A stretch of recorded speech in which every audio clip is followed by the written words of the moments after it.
depuis un petit moment déjà. Puis t'en la capace, c'est plus moi qu'à demander, moi qui j'en nous fait. Prends tout ça mauvaise l'habitude. Nous cartons, mais nous pas qu'à coûter nous encore. Petit à petit, nous presque pas qu'à parler, nous presque en étranger.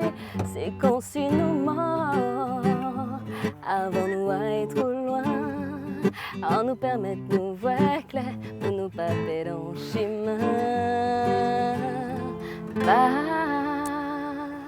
Salut à tous, j'espère que vous avez passé de très bonnes fêtes de fin d'année. Planète Jeune revient en 2013 avec une artiste talentueuse que vous appréciez tous, Métis. Nous recevrons également sur ce plateau Alexis Marilus, mais il ne faudra pas oublier Emilia, Céline et Rinox.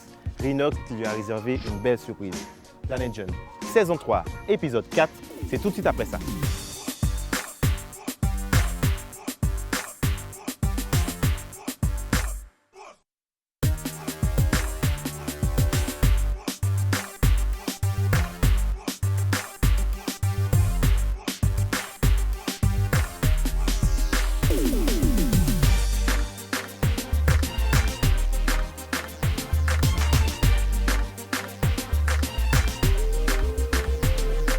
Alors Métis, comment vas-tu? Très très bien, écoute, content d'être avec toi. Ah, c'est chou. Alors comme tu le vois, nous sommes au golfe du Trois-Îlets, un lieu très fréquenté par les touristes. Et pourtant, on ne peut pas dire que tu en sois une, puisque tu viens régulièrement en Martinique. Souvent pour le travail, effectivement, pour les prestations, parce que j'ai la chance d'avoir le public martiniquais avec moi. Et puis parce que ma production est martiniquaise. Il faut savoir que mon producteur, c'est Don Miguel. Et donc c'est vrai que je suis amenée à être ici très souvent. On t'a connu avec la chanson En bas soleil, Oui. avec Saïk. Ouais. Un titre fort. Effectivement, c'est un titre qui est sorti en 2007 ou 2008, je ne sais plus très bien. Un reggae qui parlait effectivement du fait qu'on est là et que les gens passent leur temps à t'envier, à ne pas vouloir justement te porter. Enfin, les problèmes qu'on rencontre en général chez nous quotidiennement, la jalousie, etc. Alors Métis, tu chantes du zouk, Oui. tu as fait du reggae aussi, tu fais un petit peu de dancehall. Ouais. Est-ce que l'on peut dire que tu es une artiste hétéroclite? Alors, ce que j'ai envie de te dire, c'est que ça me représente tout à fait. C'est-à-dire qu'on ne peut pas me dire que je suis une chanteuse de zouk ou chanteuse de ci, je suis chanteuse tout court. Et puis si j'ai envie de faire demain du rock et que ça surprend tout le monde, je le ferai quand même parce qu'on peut faire de la musique sans pour autant être catalogué quelque part. Tu es l'une des seules artistes féminines à toucher justement à tout et ne pas faire que du zouk. C'est compliqué aujourd'hui le marché de la musique. Pour pouvoir effectivement promouvoir un produit, on va te demander de choisir ta catégorie et c'est vrai que être une personne multicatégorie, j'ai envie de dire, c'est compliqué. Donc c'est vrai que tout le monde ne prend pas le risque, mais moi c'est quelque chose qui est important pour moi. Alors au niveau musical, tu es un petit peu métissé, un petit peu multiculturel. Ouais. Donc ton prénom est-il à l'image de ta personnalité? Petit coucou à mes origines, puisque je suis bien évidemment métisse. Et le S, on me demande souvent pourquoi le S, pourquoi le S. C'est un truc tout bête, c'est simplement parce que je suis minuscule et c'est small métisse. Voilà, donc est-ce que dans mes chansons on retrouve le métissage? Je ne sais pas vraiment, je pense que oui, parce que comme je te dis, encore une fois, je suis touche à tout dans ce que je fais. Et le métissage pour moi c'est un peu ça, c'est prendre à droite, à gauche et rassembler. Tu connais Alexis Marilus? De nom, oui. Alexis Marilus, le champion du monde par équipe, mais également champion des États-Unis. C'est lui qu'Emilia reçoit aujourd'hui. Donc on va tout de suite rejoindre Emilia pour savoir.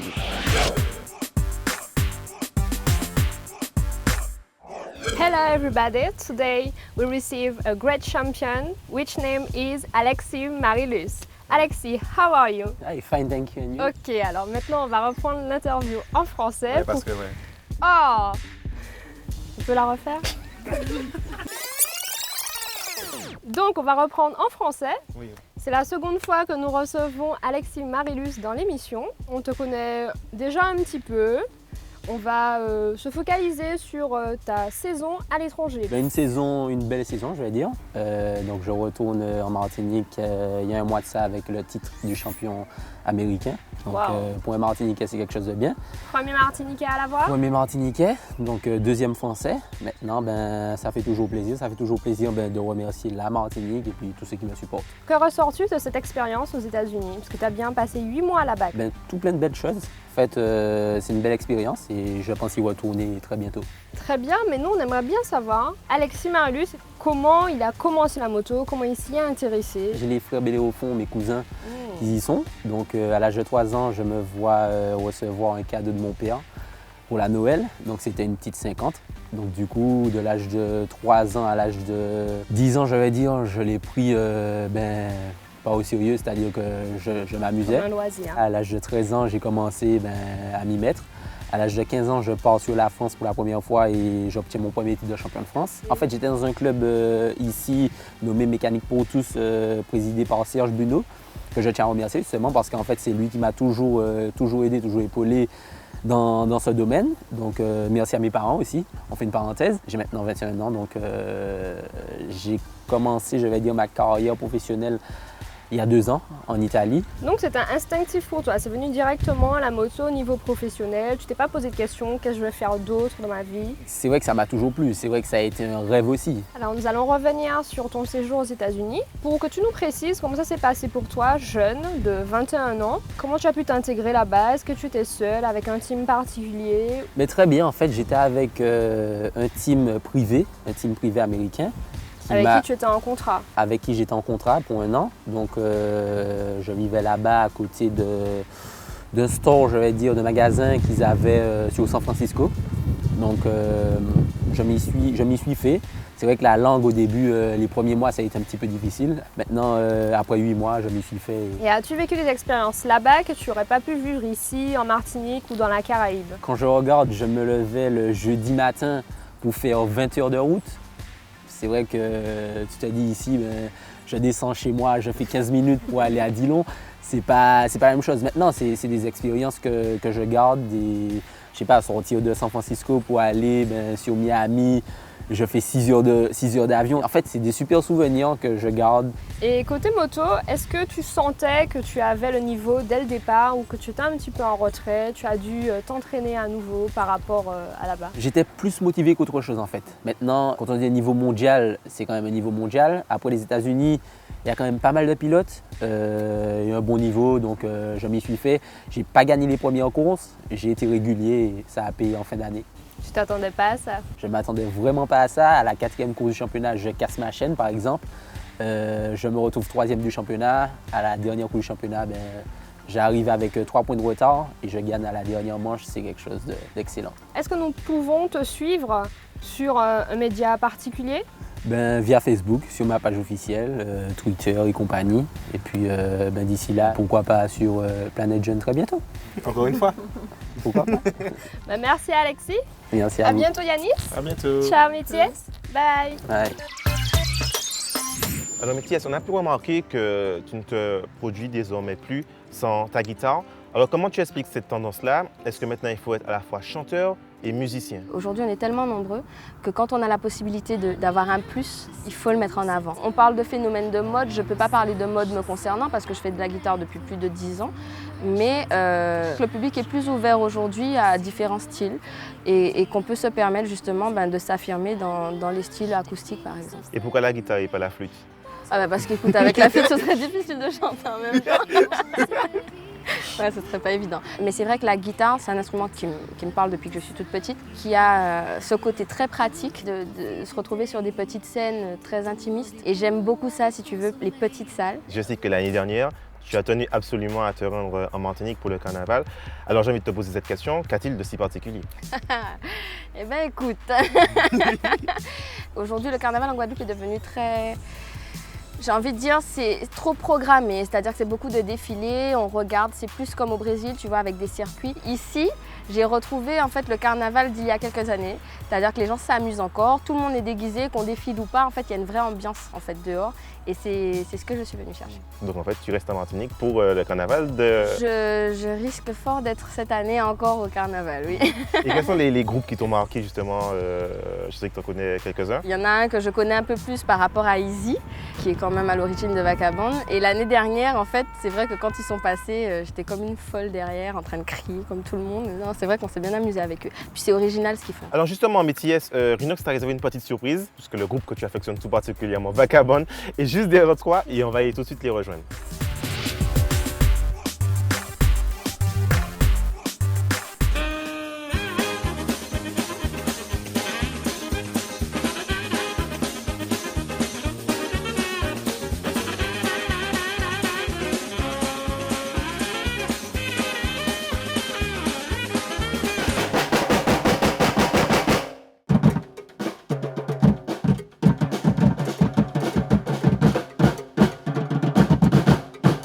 Salut Jessie. Salut Inox. Salut tout le monde. Salut Métis. Salut Rinox.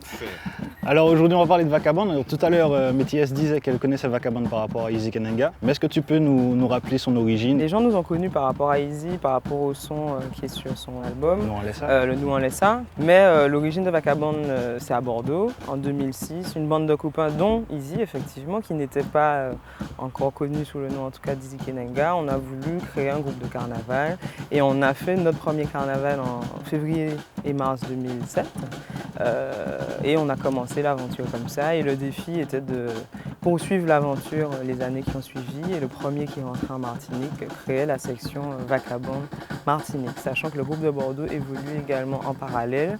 On joue exactement les mêmes sons, on a les mêmes rythmes. C'est vraiment la même association qui comporte maintenant à peu près 160 personnes au total.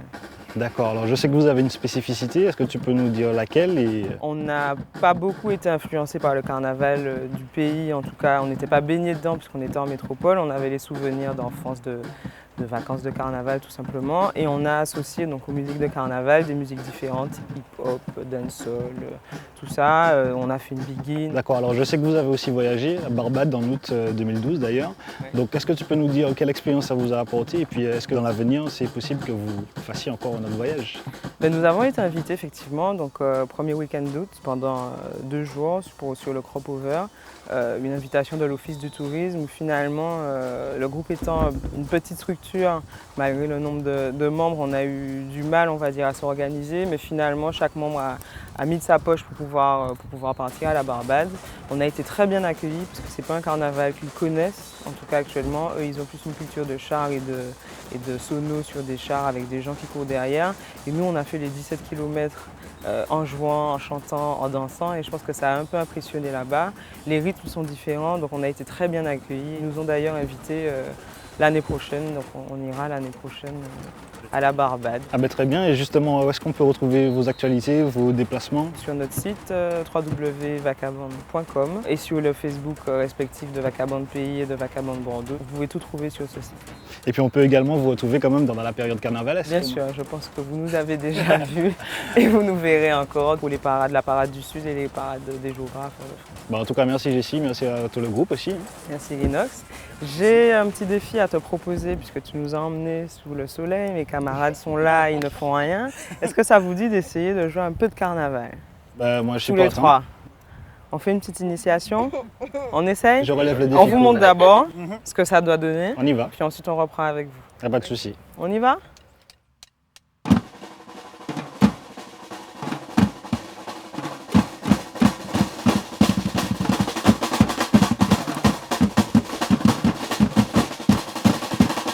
Vous êtes à l'aise? Ça va. Ok. Et toi, ça va? Ça va. Ok, on va commencer l'introduction et ensuite on va passer au carnaval. On joue doucement. 1, 2, 3, 4. 2, 3, 4.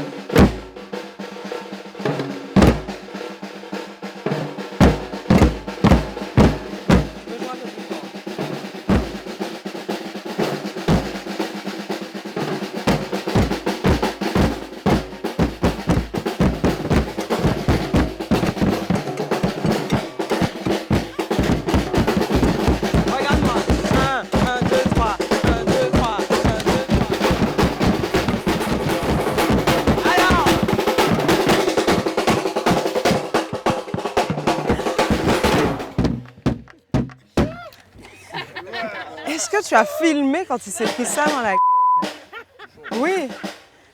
C'est chaud ça. Ça fait mal. Il s'est foutu. Alors Métis, tu ne vis pas en Martinique, tu ne vis pas non plus en Guadeloupe, tu vis à Paris. Et pourtant, tu es très présente aux Antilles-Guyane, notamment grâce à Twitter. Alors tu es l'une des artistes les plus présentes sous la toile, juste après Easy Kenenga et Kalash.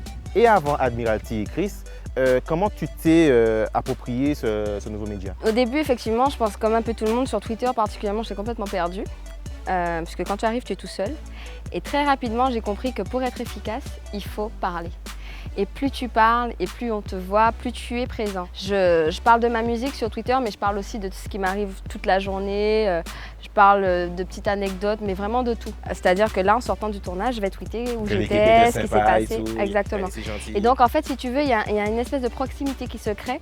Et je pense qu'aujourd'hui, les artistes ont besoin de ça. Est-ce qu'il est plus facile pour toi d'être artiste aux Antilles-Guyane, Martinique, Guadeloupe ou d'être sur Paris? Pour vivre de sa musique, aujourd'hui, c'est très compliqué, mais c'est plus simple à Paris. Pourquoi? Parce qu'à Paris, si tu veux, au niveau des contacts avec les gens, c'est plus simple, puisque tout se passe sur Paris, avant en général. Quand tu as fait une date à Paris, tu peux aller en faire une le week-end d'après à Bordeaux sans que ce soit gênant. C'est sûr que sur les Antilles, c'est plus complexe parce que le public, comme on est peu nombreux, finalement, tu as vite fait le tour. Par exemple, pour la Guadeloupe, si tu vas faire une date sur la Basse-Terre, tu en fais une à Pointe-à-Pitre, au bout d'un moment, tu as eu tout le public. Pour vivre de sa musique, encore une fois, et c'est le choix que j'ai fait, il faut malheureusement, en tout cas du moins pour le moment, s'exporter. Alors après En bas soleil avec Saïk, il y a eu trop longtemps. Tu peux nous expliquer de quoi ça parle? Alors, c'est quelque chose qui est assez fréquent.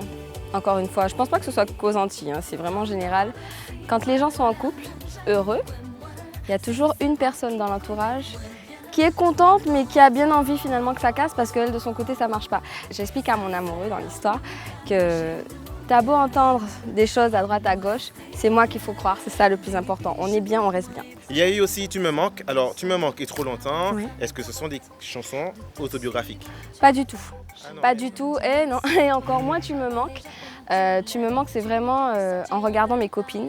Et c'est parti dans un vrai délire, c'est-à-dire que je regardais mes copines pleurer toute la journée. Ouais, mon copain, mon copain. Et j'ai fait, mais les filles, mais c'est bon quoi. Toute la journée, ouais, il me manque, il me manque. Et j'ai écrit ça comme ça. Voilà, un truc qui n'a vraiment rien à voir avec moi. Et petite anecdote, l'année d'après, j'avais l'impression que c'était prémonitoire parce que je suis tombée pile poil dans la situation.